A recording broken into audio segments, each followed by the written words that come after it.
Heart FM හදවතේ හඬ YouTube නාලිකාවෙන් ඔන්න අපි අදත් සුපුරුදු පරිදි ඔබට ලස්සන නිර්මාණයක් කරන්න ආවා අද දිනේදී.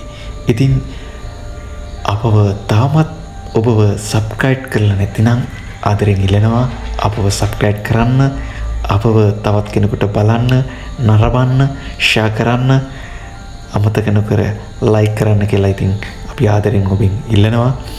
එහෙනම් අපි යමු අපේ මේ අලුත් නිර්මාණයට. ජීවිතය කියන්නේ හරි අපූර්ව නවාතැන් පොලක්. එහි නවාතැන් පොලේ ජීවිතය විඳින්න අපට ලැබෙන්නේ හරි විවිධාකාර හැඩතලයන් වලට බවයි අපගේ අදහස. තවත් කෙනෙකුට ජීවිතයේ ආදරය අසීමිතව විඳින්න අවස්ථාවක් ලැබෙනවා. තවත් කෙනෙකුට ජීවිතයේ ආදරය අසීමිතව ලබන්න හැකියාවක් තිබුණත් ඒ ආදරය ලබා ගන්න අවස්ථාවක් සැලසෙන්නේ නැහැ. තවත් කෙනෙකුට ආදරය අසීමිතව කරන්න පුළුවන්කමක් තිබුණත් ආදරය ලබන්න තරම් අවස්ථාවක් සැලසෙන්නේ නැහැ. ඉතින් අද මේ අපි අරගෙන නිර්මාණය තමයි අසීමිතව ආදරය කරන තරුණියෙකුගේ ජීවිතය තුළ ආందోලනාත්මකව ආදරයක් හිතේ ඇති කරලා ඒ ආදරය ප්‍රතික්ෂේප කරලා යන්න තරම් තරුණියෙක් ක්‍රියා කරන ආකාරය තමයි අද අපි ප්‍රතිනිර්මාණය කරන්නට යන්නේ. කදෝරු බැන්දේ එක හදවතකට මිස හදවත් කිහිපයකට නොවේ මම. ජීවිතයේ අහඹෙන් හමුණු ඔයා ජීවිතේ මිහිරියාව මට හදවතින්ම පෙන්නුවා. ඒ වූ ආදරයක් මම මුළු හදවතින්ම විශ්වාස නොකර කොහොමද ඉන්නේ? ඔව්, ජීවිතයේ හුදකලාවට හුරු වෙච්ච මගේ ජීවිතය ඔයා පෙරුව ආදරයෙන් මත් වුණා. ඔයා මගේ මත් බවින් අසම්මතයේ ප්‍රමක් ඉල්ලනකොට මගේ හිත ගොඩක් රැඳුණා සුදු මහත්තයෝ.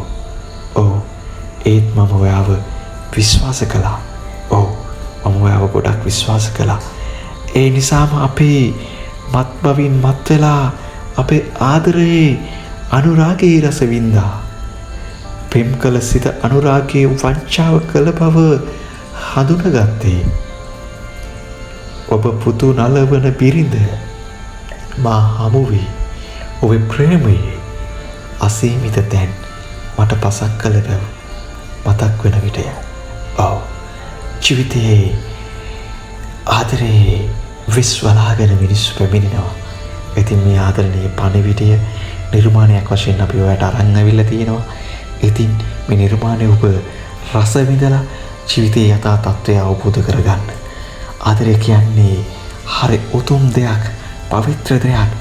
ඒ අපූර්වත්වයේ තුල ඔබ රැඳෙන්න ඔබ ජීවිතය කාලකන්ණී මිනිස්සෙකුට විනාශ කරන්න දෙන්න එපා. ඔබ ආදරය විඳින්න, ඒ ආදරයට ආදරය කරන්න. ඉතින් අපි ඉල්ලන්නේ ජීවිතය නිසා, ආදරය නිසා ජීවිතය වරද්ද ගන්න එපා. ජීවිතය නිසා ආදරය විඳින්න, ආදරය නිසාම ජීවිතය විඳින්න. ඉතින් ආදරය හරි අපූර්ව. දැන් එක් කරලා මිනිසෙකුට උතුම් ආදරයක් ලබා දෙන්න පුළුවන් නම් ඒ ආදරය ලබා දෙන්න. ඉතින් අපි ඔබට නැවත යෝජනා කරන්නේ ආදරය නිසාම අපිට ආදරය කරන මිනිස්සු රවට්ටන්න එපා කියන කාරණාවයි.